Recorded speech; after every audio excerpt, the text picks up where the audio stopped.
Shalom, ici Philou en ligne et cette semaine, nous allons voir avec Skyler un animal qui a été créé pour... je vais laisser Skyler te le dire. Et aussi, on va regarder un homme qui s'appelle Ézéchiel. Alors, ici Skyler avec le nettoyeur. Bonjour à tous, c'est Skyler de retour avec toi sous la mer pour rencontrer le labre nettoyeur. Le labre nettoyeur est un petit poisson. Il mesure entre 10 et 15 cm. C'est entre la taille de ta main et celle d'un adulte. Il a des couleurs vives et une rayure sur le milieu de son corps. En tant que poisson tropical, il vit autour des récifs coralliens dans l'océan Indien, allant de la côte est de l'Afrique jusqu'à la Polynésie. On l'appelle le poisson nettoyeur car il ramasse et mange les parasites qui vivent sur d'autres poissons. Les parasites sont des êtres vivants qui vivent sur d'autres êtres pour se nourrir. Ils ne sont pas amicaux et peuvent causer des dommages. Ils se placent sur les écailles et les branchies des poissons. Donc, pour les aider et pour avoir une collation savoureuse, le labre nettoyeur va manger les parasites du poisson. En mangeant les parasites et en nettoyant le poisson, le labre nettoyeur obtient tous les nutriments dont il a besoin. Chaque poisson nettoyeur ou groupe de poissons nettoyeurs a son poste de nettoyage. Pour indiquer aux autres poissons que l'espace de nettoyage est ouvert, ils exécutent une petite danse en bougeant leur queue de haut en bas.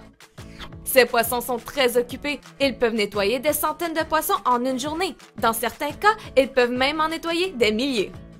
Leur travail est si important que les prédateurs se rendent généralement compte de leur valeur et les laissent tranquilles. Il est même démontré qu'un récif avec des poissons nettoyeurs sera en meilleure santé, plus grand et comptera plus de poissons diversifiés que les récifs qui n'en ont pas. Y a-t-il des choses pour lesquelles tu es vraiment doué? Sais-tu que ces dons viennent de Dieu? Sais-tu que Dieu a une tâche spéciale pour toi? On pourrait dire que Dieu a appelé le labre nettoyeur pour une raison précise. Être appelé signifie que Dieu a une tâche spécifique pour une personne. Tout comme le labre nettoyeur a été créé pour quelque chose, tu as été créé pour une raison aussi. Dieu a un rôle pour chaque personne. Bien que cela puisse être effrayant, Dieu nous rassure dans la Bible en disant « Ne crains rien, car je suis avec toi. Ne promène pas des regards inquiets, car je suis ton Dieu. » Tu n'as donc pas à avoir peur de faire ce que Dieu te demande de faire. Au lieu de cela, tu peux te rappeler. Dieu peut t'appeler. Eh oui, t'aimerais-tu ça être créé pour nettoyer? Il est créé pour nettoyer. C'est un appel, c'est qu'est-ce que Dieu l'a créé pour être ici sur la terre. Et on voit dans notre verset, ça dit « Ne crains rien car je suis avec toi ». Peu importe ce que tu vas faire, Dieu est là pour t'aider. Ne crains rien. C'est pour ça que même dans l'Église, quand tu vas à l'Église, il y a 5 ministères qu'on voit souvent. Il n'y en a pas juste 5, mais il y en a 5 que la Bible nous dit qui sont les gens que Dieu appelle, que Dieu leur dit « Voici ce que j'aimerais que tu fasses sur la terre pour moi ». Alors, en premier, tu as le prophète, lui, il pointe. Lui, il donne une direction. Tu as l'évangéliste, lui, il est plus... On le voit le plus. Tu vois, tes doigts, c'est celui que je vois le premier. Mais l'évangéliste, lui, souvent, c'est celui qui parle de Jésus. Il parle de Dieu, puis de l'amour de Dieu et comment Jésus est mort sur la croix. Lui, il va beaucoup aimer partager pour que les gens apprennent à connaître Dieu et devenir des enfants de Dieu. Ensuite, c'est sûr, on a le prophète, l'évangéliste, on a le pasteur. C'est pour ça que des fois, tu vas à l'église, tu sais, ils vont dire « Ah, oh, regarde, c'est pasteur Michel. Ah! » C'est parce que lui, il est comme un berger. Il est comme Philou, c'est ma bague de mariage. Lui, il prend soin, il est comme marié à l'église. Il prend soin de l'église. Mais il va prendre soin de toi. Il va te visiter. C'est un pasteur. C'est pour ça qu'on prie pour lui, parce que lui est comme un papa. C'est comme un berger. Ensuite, tu as l'enseignant. L'enseignant, c'est comme un professeur. Lui, tu vois, je peux aller dans des petits endroits. Lui, il va prendre la Bible, il va lire, puis il va l'expliquer. Oh, ça, c'est merveilleux. Parce qu'on va apprendre à connaître notre Papa dans le ciel et Jésus et tous les cadeaux et tout ce qu'il y a pour nous et les choses qu'on doit obéir. Et ensuite, on finit avec l'apôtre. Un apôtre, ça touche à tout. Ça veut dire des fois, il va donner une direction. Des fois, il va faire quoi? Il va expliquer. Il va parler de Jésus, puis des fois, il va prendre soin et des fois, il va enseigner. Es-tu prêt? Notre histoire de la Bible nous parle d'un prophète, Ézéchiel.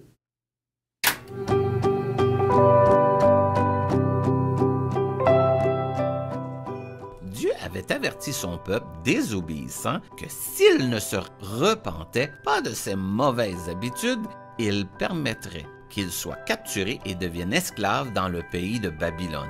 Ils ne se sont pas repentis et le roi Nabuchodonosor a envahi le pays et emmené un grand groupe d'exilés à Babylone. L'un des captifs était Ézéchiel, que Dieu avait choisi pour être son prophète et son porte-parole auprès des Juifs vivant comme des esclaves dans ce pays étranger. Dieu dit à Ézéchiel, « Je t'envoie parler à des gens très désobéissants, très têtus et très contestataires. » Ces mauvaises gens sont comme des épines, des chardons et des plantes épineuses. Ils sont aussi comme des scorpions qui ont un aiguillon terrible. Elles te détesteront et chercheront à te faire du mal. N'aie pas peur de leur apparence, ni de ce qu'ils disent. Dis-leur simplement mes paroles. Dieu montra alors à Ézéchiel une main tenant un rouleau de papier. Le papier s'est déroulé tout seul et Ézéchiel a vu qu'il y avait des mots écrits sur les deux côtés du rouleau. Ces mots décrivaient les punitions que Dieu allait infliger à ce peuple désobéissant. Dieu dit alors à Ézéchiel de prendre le rouleau et de le manger. Il obéit. Les paroles de Dieu avaient un goût sucré, comme le miel. Dès qu'Ézéchiel eut mangé le rouleau de papier, Dieu l'éleva vers le ciel et l'entoura de gloire. Après avoir été envahi par la gloire de Dieu, Ézéchiel a été pris et replacé sur le sol, près du fleuve Chebar à Babylone. Ézéchiel était tellement bouleversé par tout ce qu'il avait vu et entendu qu'il est resté près du fleuve pendant toute une semaine sans parler. Dieu dit alors à Ézéchiel, « Quand je te demanderai de parler à ce peuple désobéissant, tu devras m'obéir. Il se peut qu'il t'écoute et qu'il change de comportement. Mais si tu refuses de dire à ces gens ce que je leur dis, je te tiendrai pour responsable. Il faut qu'ils entendent mes avertissements pour qu'ils aient une chance d'échapper au châtiment que je vais leur infliger. » Ézéchiel a commencé à aller voir les Juifs vivant à Babylone et leur a dit que Dieu voulait qu'ils se détournent de leurs mauvaises habitudes et lui obéissent. Peu après, la gloire de Dieu a brillé tout autour d'Ézéchiel et elle était si éclatante que Dieu lui a dit de rentrer dans sa maison et de s'y enfermer. Ézéchiel a fait ce qu'on lui a dit. Pour savoir ce qui s'est passé ensuite, tu peux le lire dans ta Bible, dans le livre d'Ézéchiel. Bye bye!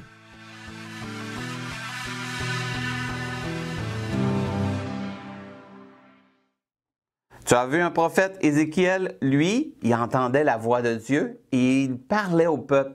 Il donnait des directives.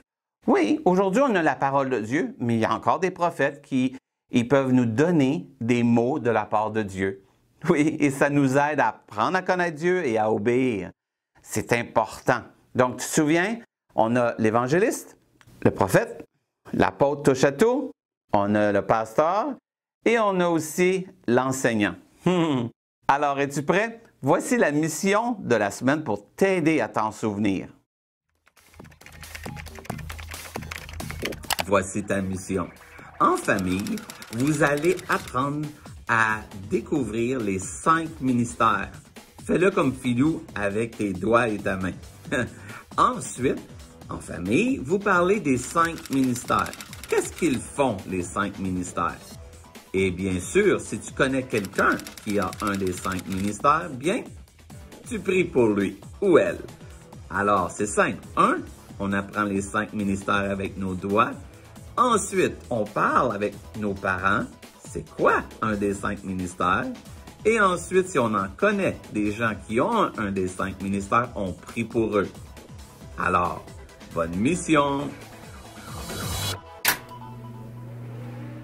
Alors, avec tes parents, tu vas prendre ta main puis tu vas leur expliquer les 5 ministères.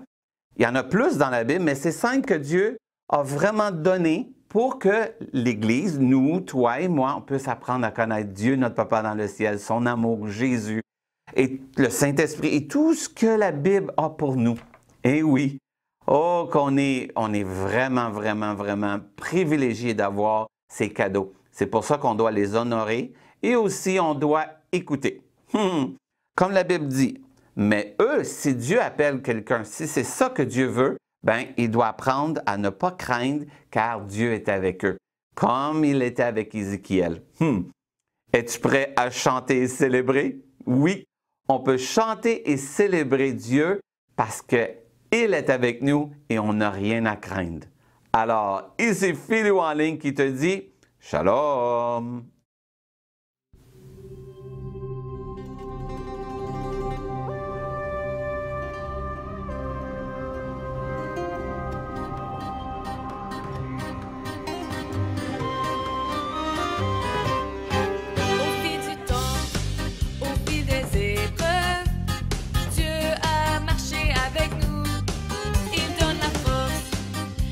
Sa puissance, il restera près de nous.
matin, Église Oasis. Savez-vous quel jour nous sommes aujourd'hui? Aujourd'hui, on est le jour 40 de 40 jours de jeûne et prière. Alors, pour ceux d'entre vous qui l'avaient fait, je veux juste vous féliciter. C'est aujourd'hui qu'on peut manger, ou peut-être pas, peut-être c'est demain, je ne sais pas. Mais ça, c'est la première chose. Et deuxième chose, on est le jour de la Pentecôte. Et je suis tellement contente. Le jour de la Pentecôte, c'est un de mes dimanches préférés parce que ça me rappelle qu'est-ce que Dieu a fait sur la croix et pourquoi qu'il est mort pour envoyer son Saint-Esprit pour nous accompagner. Fait que juste pour commencer, avant de commencer notre dimanche matin, je veux juste vous inviter à chanter un petit chant avec moi. Oui. Je sais, j'ai sorti ça de les poussières. J'avais le goût de chanter ce chant parce que ça nous rappelle. Puis même les enfants vont pouvoir le chanter avec nous. Maman, papa, enseignez-leur. Alors, ça va comme ça. Ça dit... Quelle est donc cette puissance? Alléluia! Quelle est donc cette puissance qui me fait trembler, parler en d'autres langues? Quelle est donc cette puissance? C'est le Saint-Esprit. Alléluia! Oui, c'est le Saint-Esprit qui me fait trembler, parler en d'autres langues. Oui, c'est le Saint-Esprit. Amen. Pourquoi je voulais vous chanter ce chant-là?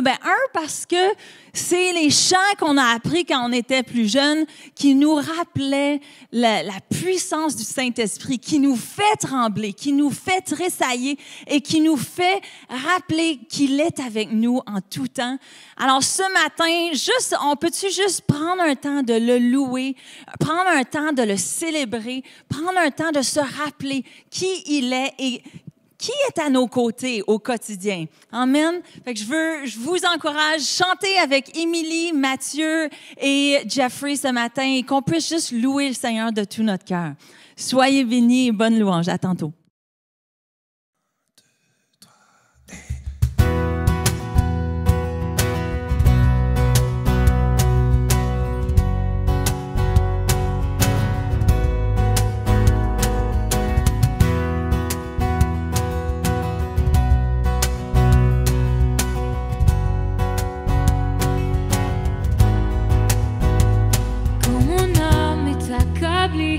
Dans la bataille, je dirai, ta grâce me suffit, ta grâce me suffit.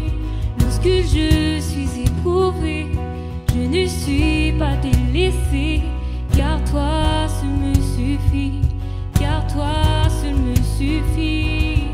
De nous croyons confiance en nom et je sais que Dieu ne faillit jamais. Dieu est avec nous au-dessus de tout et je sais que Dieu ne faillit jamais. Oh. Dieu ne faillit jamais. Nous irons là où tu vas, dans l'inconnu tu es là, tu marches devant nous, tu marches devant nous. Conduis mon cœur dans tes voies, car je veux vivre pour toi. Tes promesses sont certaines, tes promesses sont certaines. En Dieu nous croyons, confiance en nous. Et je sais que Dieu ne faillit jamais. Dieu est avec nous, au-dessus de tout. Et je sais que Dieu ne faillit jamais.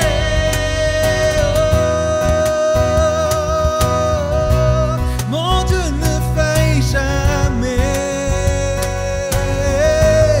Il est au-dessus de tout.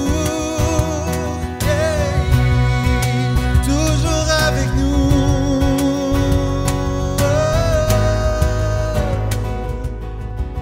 Cette œuvre commencée en nous, tu complètes par ton amour. Grand est ton nom, Notre espoir est pour toujours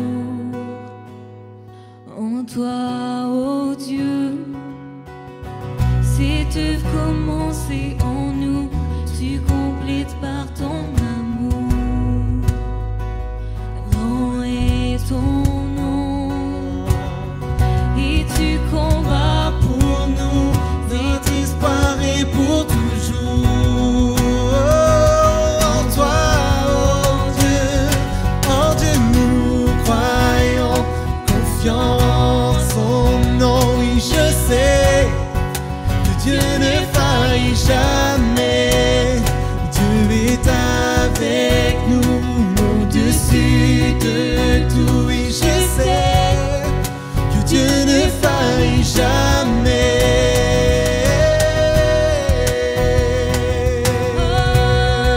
Je sais que Dieu ne faillit jamais. Oui, je sais qu'il ne faillit jamais.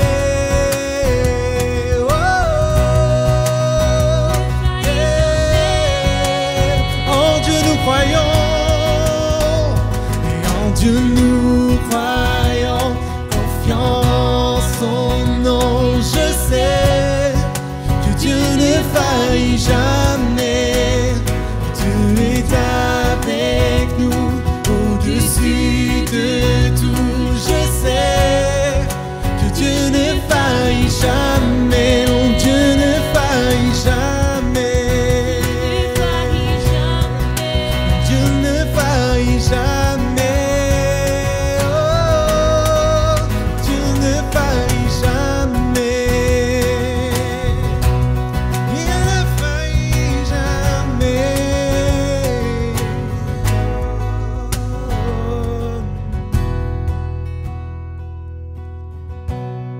Il ne faillit jamais. Notre secours, notre refuge, notre abri sûr. Oh.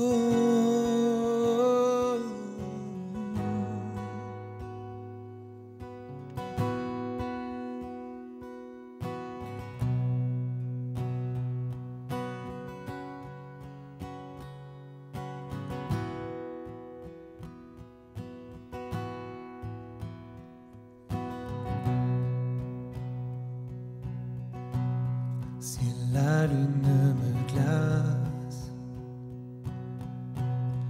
et le soleil menace, Créateur des étoiles, mon secours est en toi.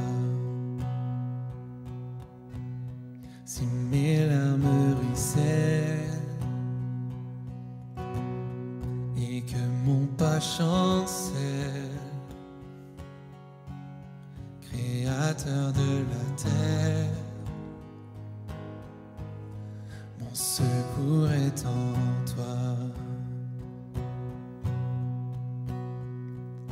Je lève les yeux vers les hauts sommets. Toi seul est mon Dieu. Je proclamerai. Toi seul est ma force. Toi seul me restaure. Mon secours est en toi.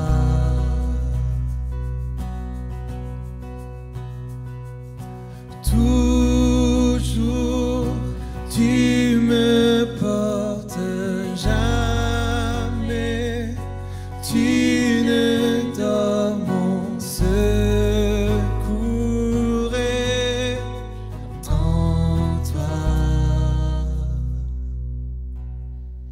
Si la peur m'envahit et mon âme chavire,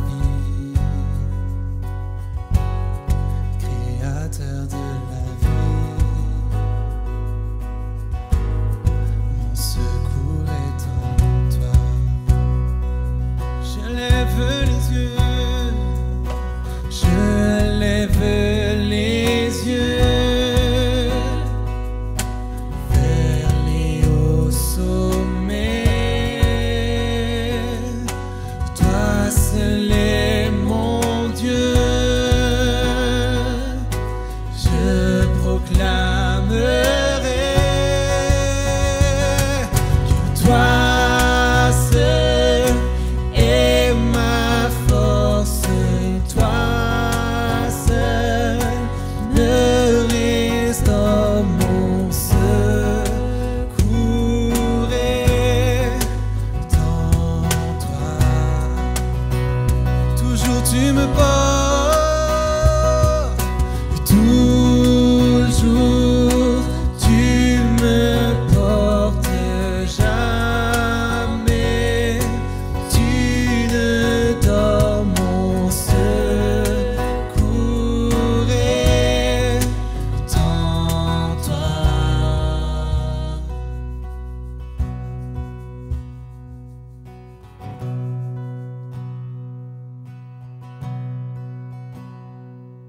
Ta victoire, mon espoir, ton chemin, mon destin, ton salut, mon refuge, tout est en toi. Ta victoire, mon espoir, ton chemin, mon destin, ton salut, mon refuge, tout est en toi. Ta victoire, mon espoir, ton chemin, mon destin, ton salut, mon refuge, tout est en toi. Ta victoire, mon espoir, ton chemin, mon destin, ton salut, mon refuge, tout est en ta victoire, mon espoir, ton chemin, mon destin, ton salut, mon refuge, tout est en toi. Ta victoire,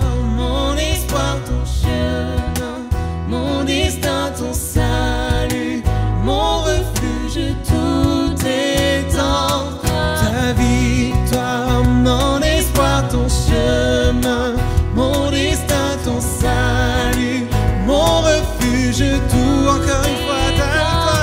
Ta victoire, mon espoir, ton chemin, mon destin, ton salut, mon refuge, tout est en toi. Ta victoire, mon espoir, ton chemin, oui, tout est en toi.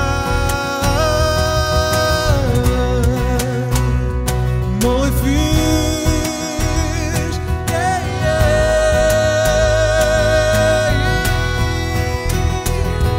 Ta victoire, mon espoir, ton chemin, mon destin, ton salut, mon refuge, tout est en toi. Ta victoire, mon espoir, ton chemin, mon destin, ton salut, mon refuge, tout est en toi. Ta victoire, mon espoir, ton chemin, mon destin, ton salut, mon refuge, tout est encore toi. Ta victoire, mon espoir, ton chemin, mon destin, ton salut, mon refuge, tout est en toi. Tout est en toi. Tout est en toi. Tout est en toi. Oui, tout est en toi. Thank you, Jesus. Merci, Seigneur. Merci parce que tout est en toi. Merci parce que tu es notre espoir. Tu es notre chemin. Seigneur, j'appelle juste maintenant, alors qu'on te loue, Seigneur, juste qu'on te remet notre chemin, on te remet notre destinée, on te remet, Seigneur, on te dit, tu es notre victoire aujourd'hui. Tu es celui en qui je crois, tu es mon ancre, tu es fidèle, Seigneur. Merci parce que tout ce dont j'ai besoin est en toi. Seigneur, juste ce matin, aide-nous à s'ancrer en toi. Tout est en toi, Jésus. Tout est en toi. Amen. Amen. Bon matin encore une fois. C'est tellement bon. Merci Mathieu, Émilie pour ce chant. C'est vraiment une bénédiction. C'est le fun de réfléchir et de penser combien les choix qu'on prend, les choses qui sont devant nous, notre chemin, notre destinée, nos besoins sont tous en lui. Et Dieu est fidèle, Dieu est bon. Amen.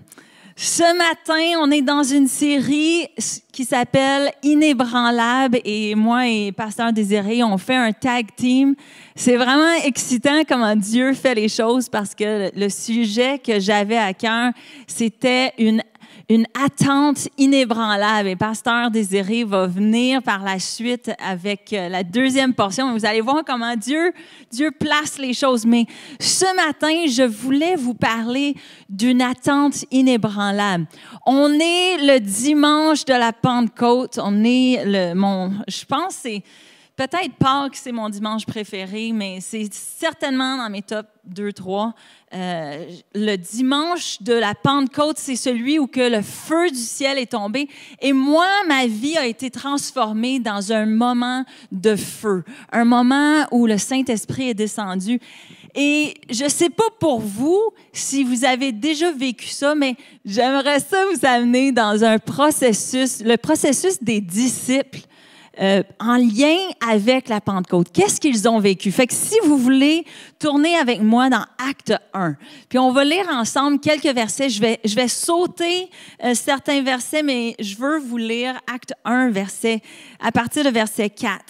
Et ça dit ceci, « Alors qu'ils se trouvaient en leur compagnie, on parle de Jésus, il leur recommanda de ne pas s'éloigner de Jérusalem, mais d'attendre ce que le Père avait promis, d'attendre. Ce que je vous ai annoncé, leur dit-il, car Jean a baptisé d'eau, mais vous, dans peu de jours, vous serez baptisés du Saint-Esprit. » Et si on saute au verset 8, ça dit, « Mais vous recevrez une puissance lorsque le Saint-Esprit viendra sur vous, et vous serez mes témoins à Jérusalem, dans toute la Judée et dans la Samarie jusqu'aux extrémités de la terre. » Alors, ils retournèrent à Jérusalem, de la colline appelée Mont des Oliviers, qui est près de Jérusalem, à la distance d'1 kilomètre environ. Quand ils furent arrivés, ils montèrent à l'étage dans la pièce où ils se tenaient d'ordinaire. Tous persévéraient d'un commun accord dans la prière avec les femmes, avec Marie, la mère de Jésus, et les frères de Jésus. Amen. Papa Céleste, j'appelle juste une paix ce matin, alors qu'on peut vivre des moments d'attente, Seigneur, d'attente pour ton feu, d'attente pour ton action, d'attente pour la prochaine étape, d'attente, Seigneur Dieu, pour notre destinée. Seigneur, j'appelle, Seigneur Dieu, une patience et une persévérance ce matin. Viens nous parler, viens, touche nos cœurs, alors qu'on s'établit à avoir une attente inébranlable. Amen. On voit ici les disciples qui ont vécu avec Jésus pendant 3 ans de temps. Ils ont fait un passage avec lui. Ils avaient des attentes par rapport à Jésus, mais ils arrivent à 50 jours avant aujourd'hui où que Jésus se fait crucifier. Jésus meurt sur la croix et peut-être leur perspective de qu'est-ce qu'ils allaient voir arriver par Jésus un peu s'effondre. Ils ne comprennent pas, ils sont dans l'incompréhension, ils vivent un moment d'incertitude. Et on voit Jésus ressuscite des morts, gloire à Jésus, et il apparaît aux disciples. Maintenant, il apparaît pendant 40 jours, ils sont avec eux, et après 40 jours, il monte au ciel et il leur dit ceci. Il leur dit, attendez ce que Dieu a promis. Attendez ce que Dieu a promis. Est-ce que vous êtes comme moi? Je ne sais pas si vous réalisez, mais la culture dans laquelle on est aujourd'hui n'est pas une d'attente. C'est pas c'est un ou qu'on veut savoir aujourd'hui. On veut nos réponses, on veut notre popcorn immédiatement. Hey, je me rappelle dans le bon vieux temps, ma mère, elle mettait ça dans une grosse chaudron avec un couvert, de l'huile, puis les semences, tu entendais ça se déverser.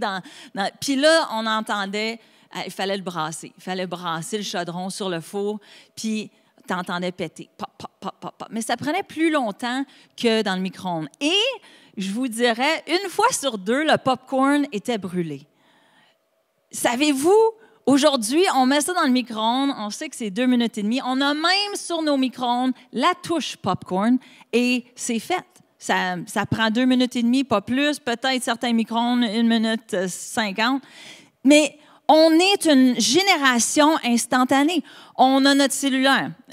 Est-ce que nous, dans le bon vieux temps, on disait, mes parents disaient ça, mais là, c'est à mon tour. Dans le bon vieux temps, on regardait des films en noir et blanc. Moi, j'aime encore les films en noir et blanc.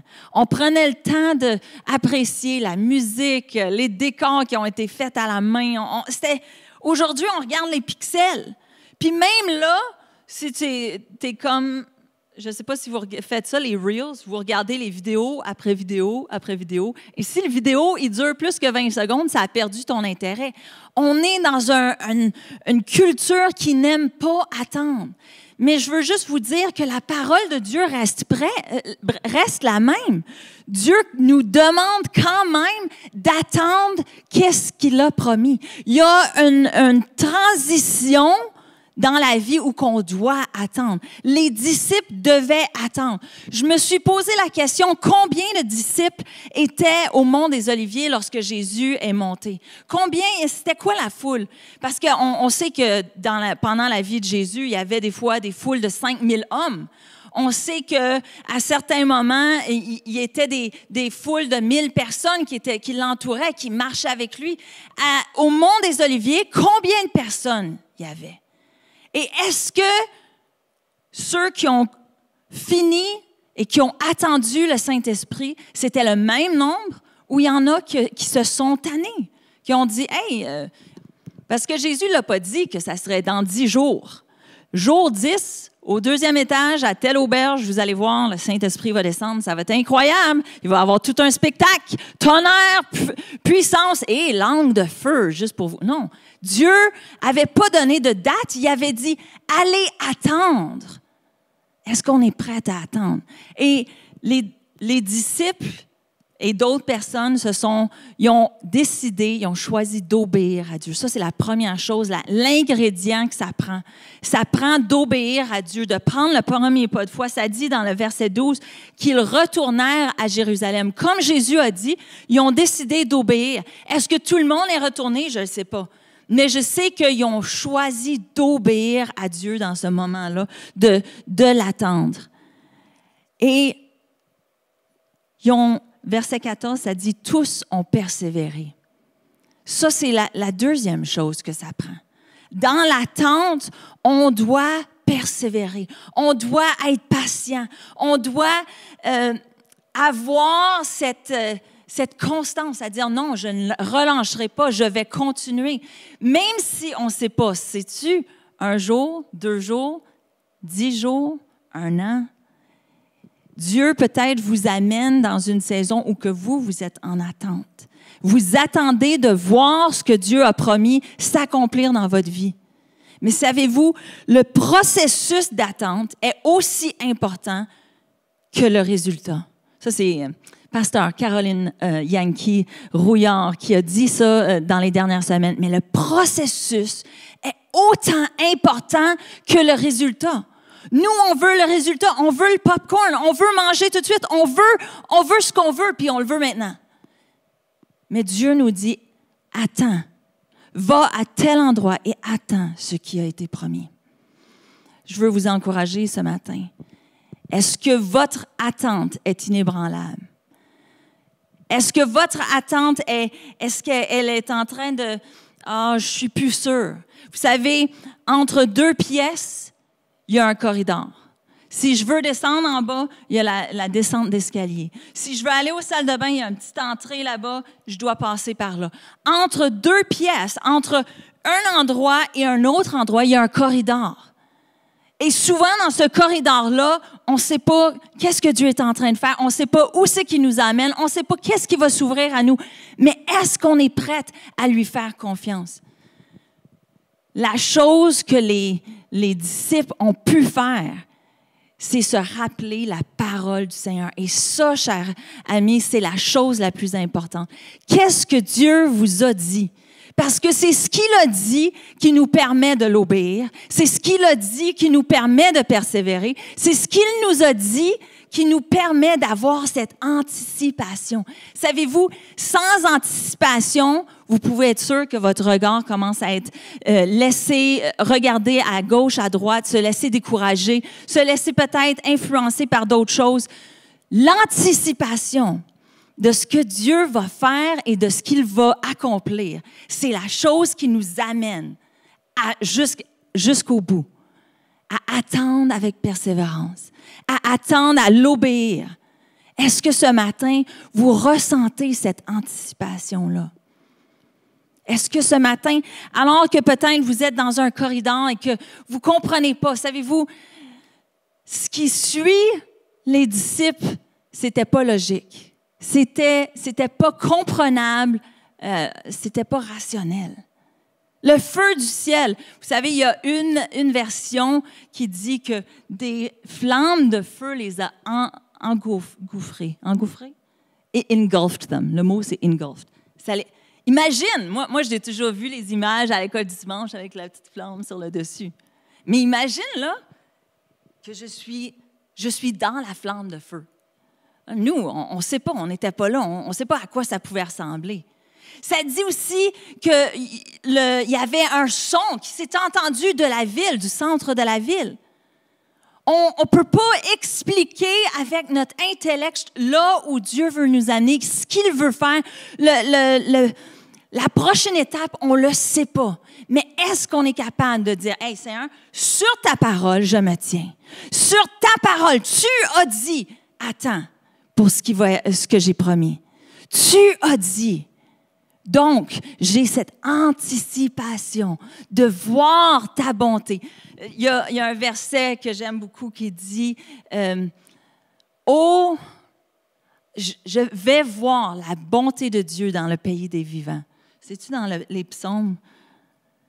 Ah oui, c'est ça. « Oh, si je n'étais pas sûr de voir la bonté de l'Éternel au pays des vivants. » Puis checkez le deuxième verset, ça dit ceci. « Espère en l'Éternel. » Certaines versions, dans les versions anglaises, ça dit « Attends sur l'Éternel. Attends sur lui. » Je peux te dire, c'est garanti, on est sûr de voir la bonté de l'Éternel au pays des vivants. Moi, je suis sûre de voir la bonté. Ça, c'est l'anticipation. Quand tu as cette assurance-là, c'est l'anticipation de voir Dieu agir. Et je peux avoir cette anticipation-là à cause de sa parole qui m'a dit. Ce matin, je sens vraiment que Dieu, dans cette première portion de prédication, Dieu veut nous fortifier, nous rendre inébranlables dans notre attente. Dieu veut nous rendre à cet endroit où on ne vacille pas, on ne se laisse pas influencer par l'autre qui n'a pas entendu la parole du Seigneur. Vous savez, personne ne peut entendre ce que toi tu as entendu. Personne ne peut te contrarier si ça va pas contre la parole de Dieu. Et toi, tu sais que Dieu te dit, jeûne et prie pour 40 jours. Fais-le. Tu es redevable devant le Seigneur pour ton obéissance. Tu es redevable pour ta persévérance. Et si tu faisais partie des 120, tu te retrouvais dans cette chambre haute à vivre l'arrivée du Saint-Esprit sur toi parce que tu as obéi, parce que tu as persévéré, parce que tu as attendu avec anticipation ce que Dieu veut faire. Alors ce matin, je ne sais pas qu'est-ce que vous vivez, je ne sais pas c'est quoi cette chose que Dieu vous a promis, pour laquelle vous attendez, mais je veux juste vous encourager. Le processus est aussi important que le résultat. Et le Seigneur, dans cette attente-là, il est en train de te travailler. Il est en train de faire quelque chose de merveilleux. mais tu dois garder les yeux sur lui. Tu dois garder les yeux fixés sur lui. Tu dois, vous savez, les disciples savaient seulement ce que Dieu avait dit. On a un vieux chant, je vais juste vous chanter ceci, mais il y a un vieux chant puis je suis sûre c'est ce que les disciples chantaient. Ça disait, « Envoie la puissance sur ton peuple, la puissance d'autrefois. Ouvre les écluses, envoie ta puissance sur tous ceux qui sont à toi. Envoie sur chacun des langues de feu, brûlant nous le péché. Purifie nos âmes, mets en nous ta flamme, oh, baptise-nous de feu. » Ça, c'était leur chant d'anticipation. Si vous êtes dans l'attente, soyez dans la louange, laissez Dieu vous toucher, laissez-le guider vos yeux. Si vous voyez que vous n'avez pas d'anticipation, peut-être vous avez besoin de retourner à la parole qu'il a dit, à la promesse qu'il a déclarée sur vous. Peut-être vous avez besoin de vous entourer de personnes comme Mathieu et Émilie pour chanter avec vous des chants de louange qui vont vous amener à anticiper l'accomplissement de sa parole.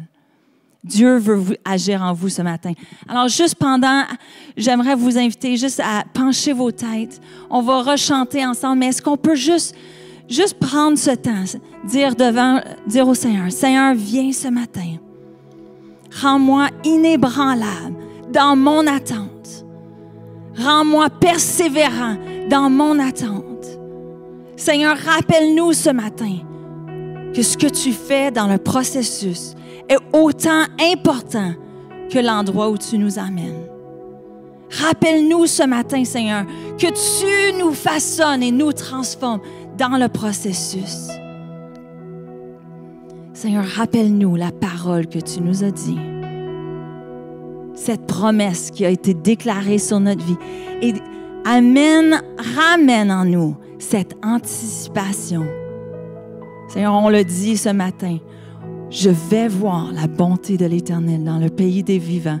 J'attends sur l'Éternel. Mon âme attend sur l'Éternel. Amen. Alors, je vous bénis ce dimanche. Demandez au Seigneur plus de patience. Gardez les yeux fixés sur lui. Et je vous invite juste à continuer à chanter avec Mathieu et Émilie parce que Dieu est en train de faire quelque chose ce matin. Il fait descendre son feu sur votre vie. Alors, laissons-le agir. Amen.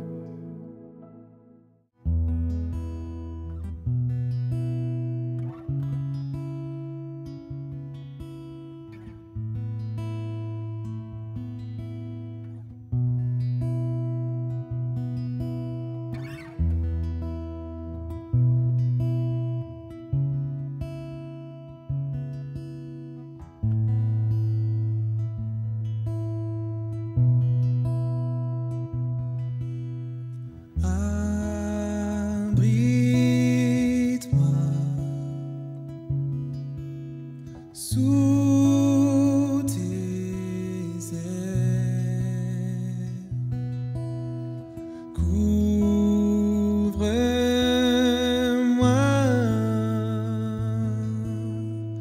par ta main puissante. En Jésus seul, je me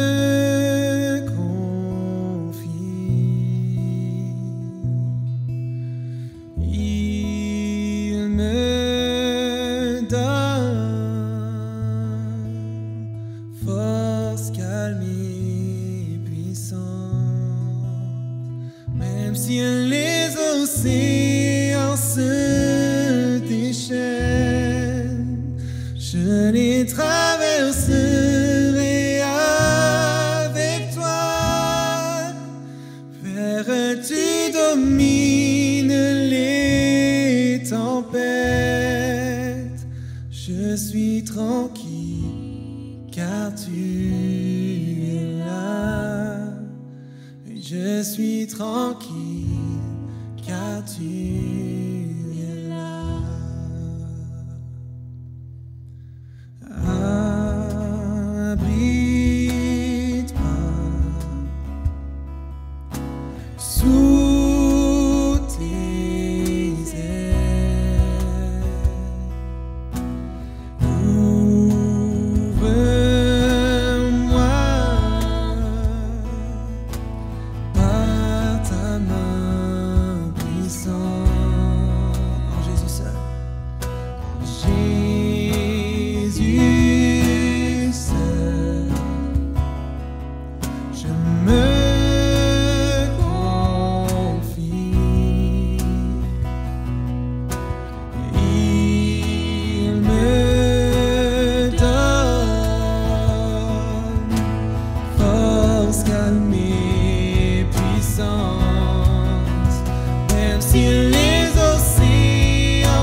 tu es là.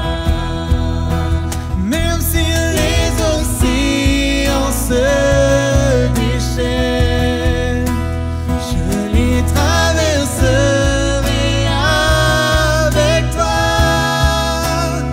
Père, tu domines les tempêtes. Je suis tranquille car tu es là.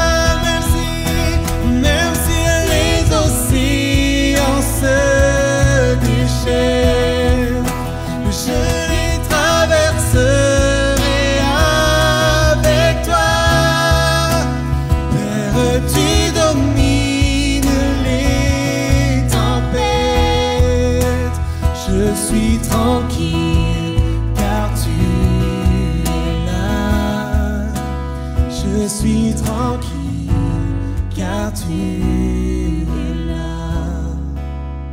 Je suis tranquille car tu es là. Je suis tranquille car tu es là. Je suis tranquille car tu es là. Je suis tranquille car tu es là. Tu nous donnes ta paix. Tu nous donnes ta paix. Tu es notre réconfort. Tu es notre secours.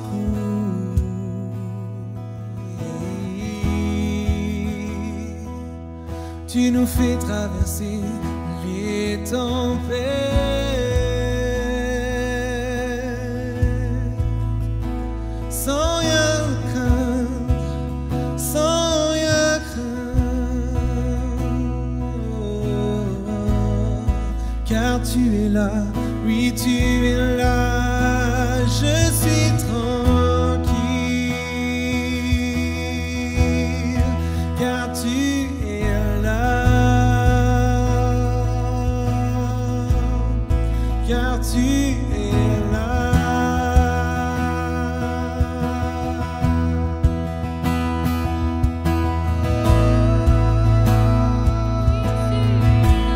Oui, tu es là.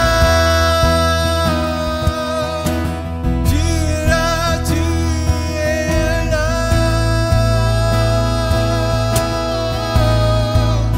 Tu es là. Tu es là. Oh, même si les océans se déchaînent, oui, je les traverserai avec toi. Père, tu domines les tempêtes.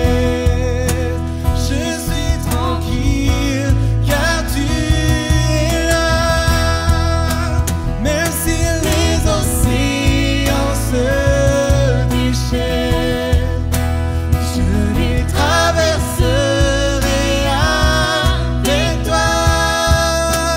Père, tu domines les tempêtes. Je suis tranquille car tu es là. Je suis tranquille car tu es là. Je suis tranquille car tu es là. Je suis tranquille car tu es là.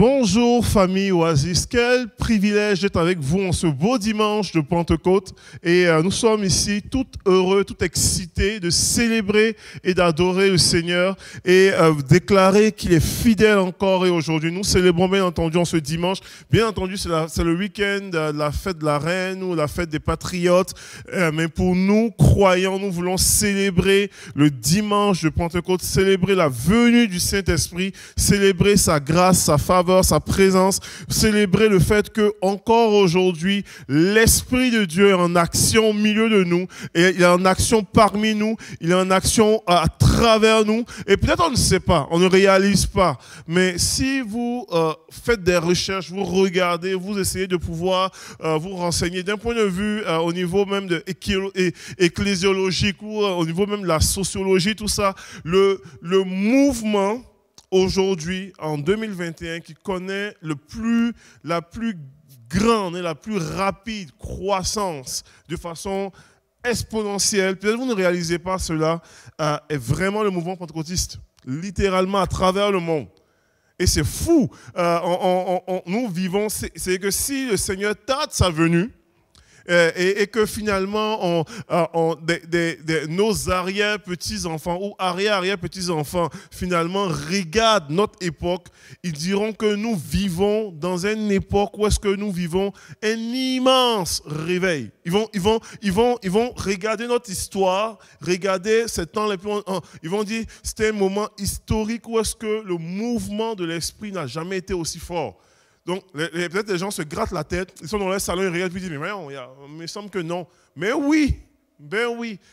Et de la même manière, pas de la même manière, mais de la même manière que lorsqu'on regarde les livres d'histoire, dans les années 30 de notre ère, il se passait la crucifixion de Jésus et la résurrection de Jésus, qui était le moment le plus extraordinaire qu'on célèbre 2000 ans plus tard. Et puis les gens qui vivaient dans ces histoires-là, qui vivaient toutes les comment on appelle, les histoires en Europe, n'étaient absolument pas conscients de ce qui prenait place.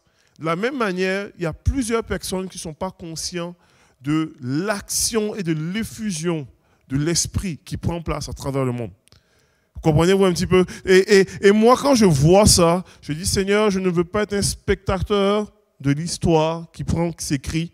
Je veux être un acteur de l'histoire qui prend place. Et je ne veux pas juste être parmi ceux qui ont aucune conscience, mais être vraiment parmi ceux qui prennent part à écrire des pages de l'histoire que l'Esprit de Dieu est en train de faire à travers le monde. Et ce matin, j'aimerais prendre quelques instants. Je veux vraiment être très court ce matin.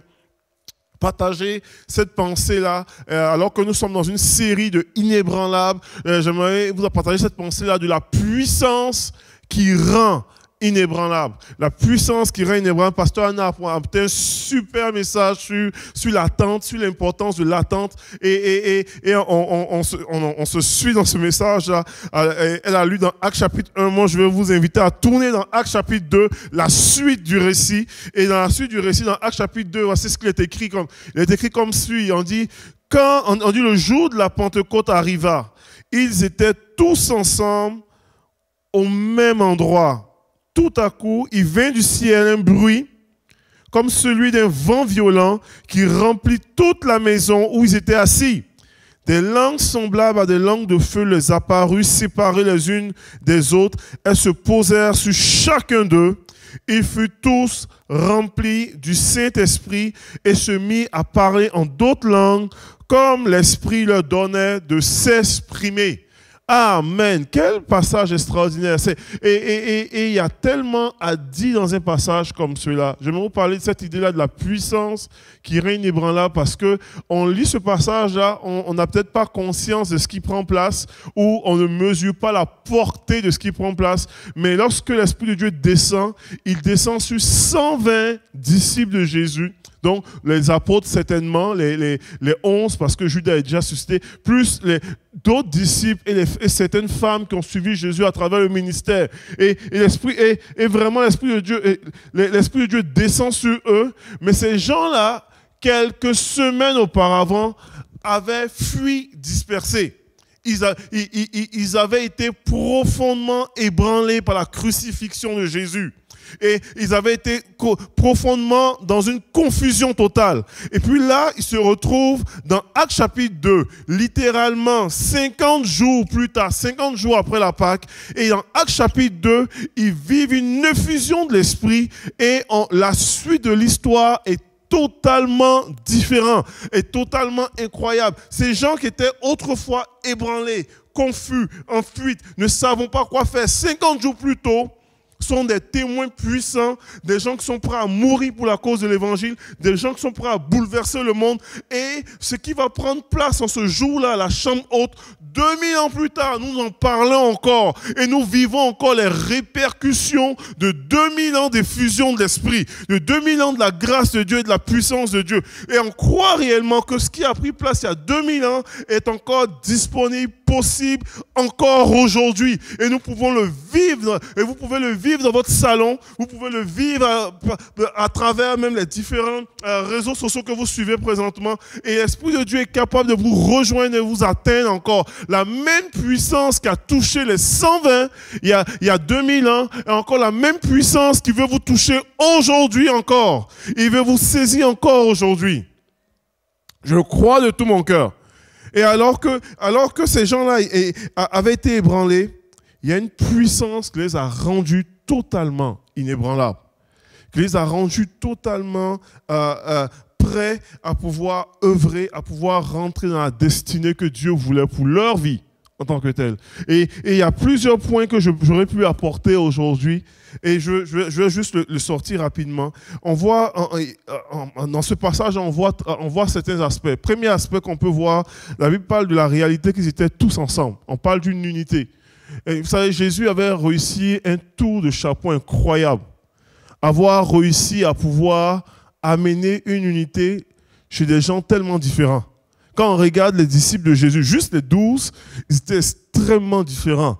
Alors, il y avait certains qui étaient des pécheurs, il y avait d'autres qui étaient collecteurs d'impôts, il y avait normalement d'autres qui étaient même des activistes politiques, des zélotes, Simon le zélote. Il y avait différentes classes de personnes qui n'avaient aucune raison de pouvoir tout être rassemblées ensemble, mais qui, pour la cause de Jésus, ont choisi de pouvoir être assis ensemble, sous la même table. Puis là, on ne parle pas de 12 apôtres, là. On parle de 120 disciples, donc des gens encore hautement différents, mais qu'on choisit d'être tous ensemble. Et il y a une puissance, il y a une percée dans cette dynamique d'unité où est-ce qu'on est conscient que nous sommes profondément différents, mais on choisit pour une cause de pouvoir vivre une unité. Ils étaient tous ensemble dans un même lieu. Ils étaient tous ensemble. Il y avait une unité. Et lorsque la Bible parle de... Je vous parle de la notion de l'unité. Et lorsque la Bible parle de la notion de l'unité, elle est tellement précieuse au cœur de Dieu. Jésus, dans Jean chapitre 17, parle, il prie, dit, Père, je prie qu'il soit un, comme toi et moi sommes un, afin que le monde sache que je les ai envoyés. Il y a une unité qui montre, qui est une démonstration de la commission, de l'ordre, de l'envoi de Dieu sur nos vies. Et je prie réellement pour une église qui vit dans l'unité. Quand je parle d'église, je ne parle pas juste de Oasis, je parle de l'église avec le grand E. Une église qui valorise, qui se respecte dans nos différences, mais qui marche dans une dynamique d'unité, qui amène vraiment la grâce, la puissance de Dieu. Il y a plusieurs... on parle de cet élément de l'unité, je vais aller rapidement. On parle de l'idée de l'unité. Mais on parle aussi d'une universalité dans cette notion, dans ce passage-là. Quand la Bible parle normalement que lorsque l'Esprit de Dieu descend, il ne descend pas sur les 11 pour dire, oh, eux, ils ont marché spécialement avec Jésus, donc eux, ils vont avoir le droit. Il ne descend pas juste sur les hommes en laissant les femmes. Il descend pas, vous comprenez-moi? Il ne descend pas juste sur une élite religieuse. Il descend sur les 120 qui étaient tous rassemblés. Et c'était un message tellement clair. Et dans leur époque, dans la culture de l'époque, il y avait normalement une séparation, il y avait une espèce de ségrégation naturelle et culturelle de l'époque. Mais lorsque l'Esprit de Dieu descend, il descend sur l'ensemble. Il descend sur... Parce que... Et Pierre va plus tard dire, il dit, car la promesse est pour vous et pour vos enfants, en aussi grand nombre que Christ les appellera. Elle est bonne pour tout le monde. Il y a une universalité au niveau de l'action et de la présence de Dieu. Peut-être vous êtes ici et puis vous dites, mais moi je ne suis peut-être pas trop charismatique, je suis plus conservateur, moi je suis pas très émotif, et moi je suis beaucoup plus intellectuel, cérébral, cartésien. Mon ami, peu importe qui tu es, que tu sois cartésien, pas cartésien, émotif, déconnecté de tes émotions, peu importe qui tu es, j'aimerais te déclarer que la promesse de Dieu est pour tout le monde. Et la promesse, l'œuvre, la puissance du Saint-Esprit est pour toi. Que tu vives ici au Canada ou que tu vives à Tahiti ou dans les coins le plus reculés de la terre, elle est pour toi aussi, en aussi grand nombre que Christ t'appellera. Et si tu crois, si tu places ta confiance en Dieu, il y a une possibilité d'expérimenter le surnaturel dans ta vie, la puissance du Saint-Esprit qui transforme encore aujourd'hui et qui va te rendre inébranlable là où est-ce que Dieu t'a planté. Et j'aimerais entendre un amen dans votre salon, si vous m'entendez. Et je crois réellement à cette dynamique d'universalité. Où est-ce qu'on vit une unité en tant qu'Église, il y a une universalité. Peu importe où est-ce que tu te trouves, Dieu veut te toucher par son esprit en tant que tel. Et je vais terminer avec ma pensée ce matin. Il y a une dynamique d'unité où est-ce que nous avons besoin de vivre une unité pour expérimenter cette puissance inébranlable, là, universalité. Et je crois réellement que nous avons aujourd'hui, en 2021, plus que jamais un urgent besoin de la présence du Saint-Esprit. L'Esprit de Dieu n'est pas une option dans notre ministère. Ce n'est pas une option dans notre théologie. Ce n'est pas une option. On peut avoir normalement des discours pour dire moi je suis plus christocentrique, je suis plus macentrique. On peut normalement avoir des discours très théologiens, philosophes et batteurs de vent. Je vais vous déclarer certaines réalités. L'Esprit de Dieu est Dieu. L'Esprit de Dieu n'est pas une option dans notre ministère. L'Esprit de Dieu n'est pas une option dans notre théologie. L'Esprit de Dieu n'est pas une option dans notre spiritualité. Elle est le point central. Il est le point central de notre ministère. Jésus, il a plu à Jésus. Comprenez très bien. Jésus a dit, il est avantageux. Il a dit à ses disciples, il est avantageux que je m'en aille.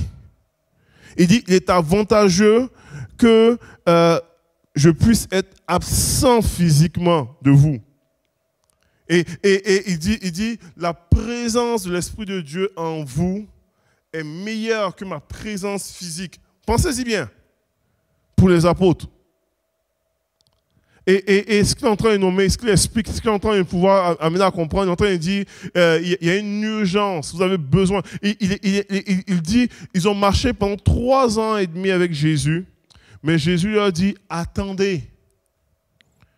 Vous ne pouvez pas commencer le ministère sans l'Esprit de Dieu. Vous ne pouvez pas commencer, vous ne pouvez pas penser même. Puis, ils avaient probablement développé certaines aptitudes, certaines compétences. Ils ont vu Jésus prêcher, Jésus fait des miracles. Eux-mêmes, Jésus les a envoyés 2 par 2 faire des miracles. Ils ont déjà vécu des choses là. Mais Jésus leur dit, tout ça c'est bien, mais vous ne pouvez pas aller plus loin si vous n'avez pas l'Esprit de Dieu. Donc, là, il y a l'Esprit de Dieu n'est pas une option, c'est une urgence, c'est une nécessité. Et dans le contexte dans lequel nous sommes aujourd'hui, plus que jamais, dans ce contexte pandémique-là, dans ce contexte de vie, dans ce contexte de ministère, on peut développer des concepts théologiques. Je n'ai rien contre les études, vous comprenez très bien. Je suis moi-même, j'enseigne en collège biblique, tout ça. J'ai rien contre. On peut développer, on peut lire toutes sortes de livres, toutes sortes de pensées, toutes sortes de philosophies, toutes sortes de courants philosophiques et religieux ou quoi. Mais à la fin de la journée, laissez-moi vous dire, frères et sœurs, nous avons profondément, urgemment, il y a une urgence de l'action et de la présence du Saint-Esprit. Comprenez-vous? Il y a une urgence. Tu peux lire, tu as une urgence de la présence et de l'action du Saint-Esprit dans ta vie pour faire une différence. Une différence en toi et une différence à travers toi. Et la Bible déclare une chose, et puis je vais terminer vraiment cette pensée-là, je ne vais pas être plus long que ça. Je vais terminer avec cette pensée-là. La Bible déclare que lorsque l'Esprit de Dieu descend, la foule a couru vers la maison. Ce qui a fait courir la foule vers la chambre haute, où est-ce qu'ils se trouvaient, ce n'était pas parce que les apôtres parlaient en langue. Ce n'était pas parce que les apôtres avaient compris des concepts théologiques beaux. Ce qui a fait accourir cette foule-là était le bruit semblable à un vent violent qui venait du ciel. On dit, au son du bruit, la foule a couru. Comprenez-vous un petit peu? Après, Pierre va prêcher. Mais au son du bruit, la foule a couru. Il y a une action là qui ne dépend pas de tes propres compétences humaines là. Il y a une action qui est profondément divine, qui est faite par l'Esprit de Dieu, qui va attirer le monde. Et ça là, souvent on veut trouver toutes sortes de stratégies pour voir comment est-ce qu'on peut attirer le monde à venir dans nos églises, à pouvoir devenir. Il y a une action du Saint-Esprit qui fait que les gens... Puis ça là, c'est...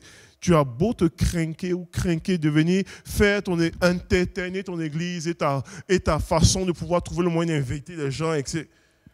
Si l'Esprit de Dieu ne met pas sa touche là, il n'y a rien qui prend place. Et je veux vraiment vous inviter à pouvoir être un peu comme ça pour dire, Seigneur, nous avons urgemment besoin de toi. Nous avons urgemment besoin de ton esprit. Nous avons urgemment besoin de ta présence. Nous avons urgemment besoin de la puissance de ton esprit. Et rentrer dans cette dynamique, il a dit, Seigneur, nous sommes prêts à attendre. Nous nous tenons là. Et nous allons attendre dans un processus, dans le miraculeux, dans la grâce de Dieu. Et le processus est tout aussi important que les résultats. Et Seigneur, tu as quelque chose d'extraordinaire à nous amener à saisir. Ça va prendre le temps que ça va prendre, mais nous avons urgemment besoin de toi, besoin de ton action, de ta présence, ta puissance qui fera une différence dans notre génération. Et si c'est votre désir ce matin, vous pouvez dans votre salon à ce moment-ci juste disposer vos cœurs avec vos familles respectives et pour dire, Seigneur, nous sommes en unité. Nous voulons, alors que peut-être nous sommes séparés à cause de cette pandémie-là, mais nous voulons être connectés être dans le même esprit à travers les différentes maisons sur la rive sud et un peu sur la rive nord. On veut être disposés, disponibles pour toi. On veut être dans une dynamique comme ça. Et nous croyons que, Seigneur, ton esprit, l'œuvre de ton esprit est universelle. Elle est pour tous. Elle est pour moi. Elle est pour mes enfants. Elle est pour même mes petits-enfants. Elle est même pour les personnes même qui sont encore jusqu'au plus petits jeunes possible. Elle est pour les vieillards. Et la promesse est encore réelle. Elle est encore active. Joël 2,28 est encore valide en 2021. Et nous voulons nous tenir dans cette dynamique d'attente de toi, attendre la puissance du Saint-Esprit, car nous avons urgemment besoin de toi. Si c'est votre désir ce matin, vous pouvez déjà vous tenir là où est-ce que vous êtes. Vous pouvez vous mettre dans une dynamique d'attendre l'Esprit de Dieu, d'attendre la présence de Dieu, d'attendre la puissance de Dieu. Pendant que peut-être là, il y aura un fond musical qui va nous suivre, tout ça, qu'on puisse vraiment transformer ce moment, les prochains instants, un moment de prière, de recherche de Dieu, de pouvoir invoquer la présence de Dieu. Et l'Esprit de Dieu peut te toucher là où est-ce que tu es. Et il viendra te visiter là où est-ce que tu es avec puissance, avec onction, avec gloire. On n'a pas besoin d'avoir un pasteur qui vient t'imposer les mains. Dieu peut te toucher là présentement et la présence de Dieu peut t'atteindre et tu peux vivre une effusion d'Esprit de Dieu là où est-ce que tu te trouves présentement. Elle est pour toi la promesse et saisis-la, prends-la et sois encouragé au nom de Jésus. Père, Seigneur, je veux prier, Père, pour chaque personne qui entend ce message. Seigneur, tu as une promesse pour chacun de nous. Tu as une œuvre de puissance dans nos vies. Et je prie, Seigneur, pour une effusion, Seigneur Dieu. Que tu puisses, Seigneur, te mouvoir, Seigneur, au milieu de chaque salon, au milieu de pièces où est-ce que les gens écoutent ce message-là. Que ta présence puisse se mouvoir au milieu de nous.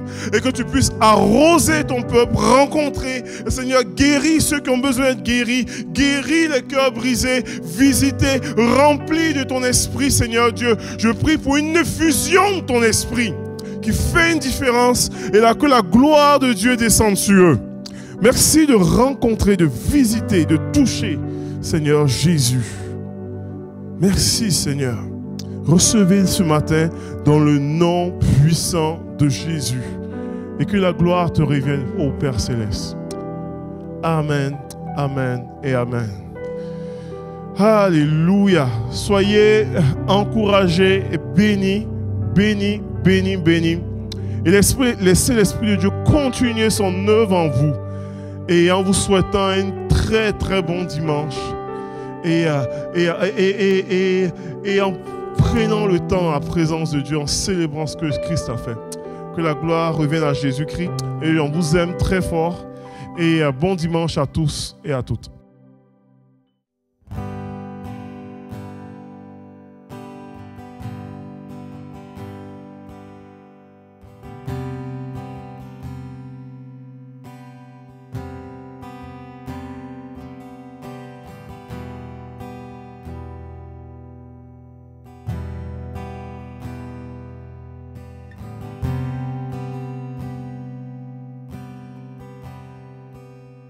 Marche devant moi,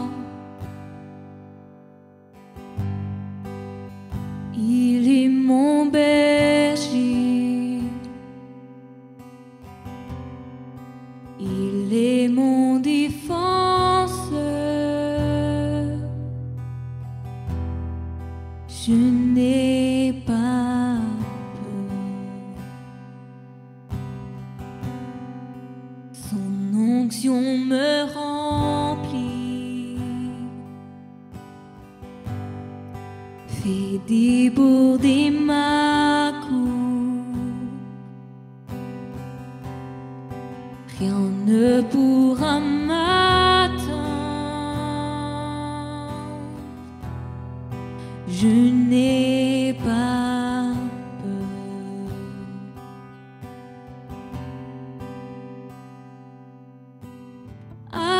Alléluia,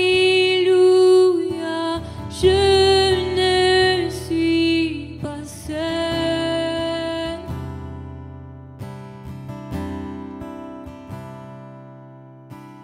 Auprès de toi est mon réconfort.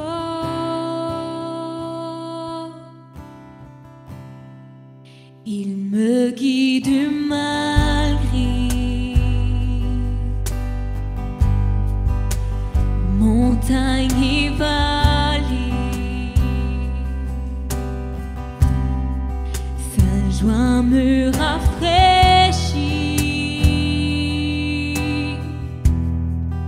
restaure mon âme. La grâce et la bonté me donnent assurance. Oh, je verrai sa gloire. Oh, oui, face à face.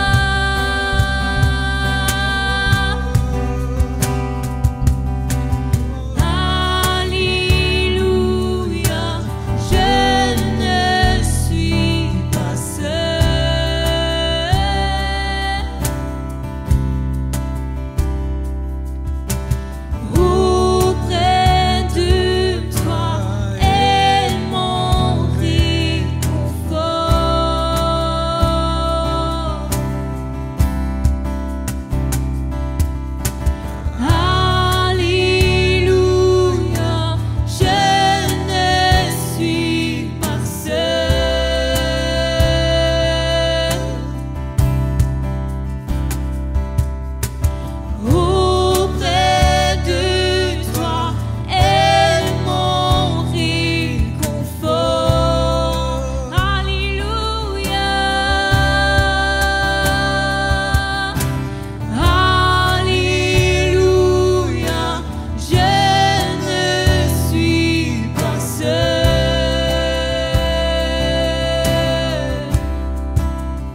ta paix. Oui, ton esprit vit en moi. Ma victoire, ma victoire. Oui, ton esprit vit en moi. Je marcherai dans ta paix. Oui, ton esprit vit en moi. Ta victoire, ma victoire. Oui, ton esprit vit en moi. Je marcherai dans ta paix. Oui, ton esprit vit en moi. Ma victoire, ma victoire. Oui, ton esprit vit en moi. Je marcherai dans ta paix. Oui, ton esprit vit en moi. Ma victoire, ma victoire, ma victoire, ma victoire, ma victoire, ma victoire, ma victoire, ma victoire, ma victoire.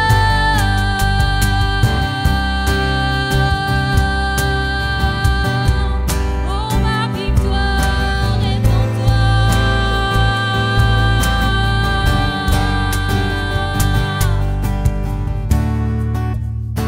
Oh, alléluia, alléluia.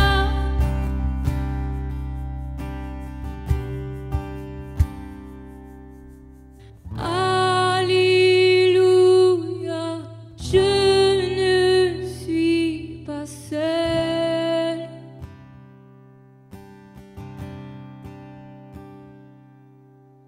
Oh,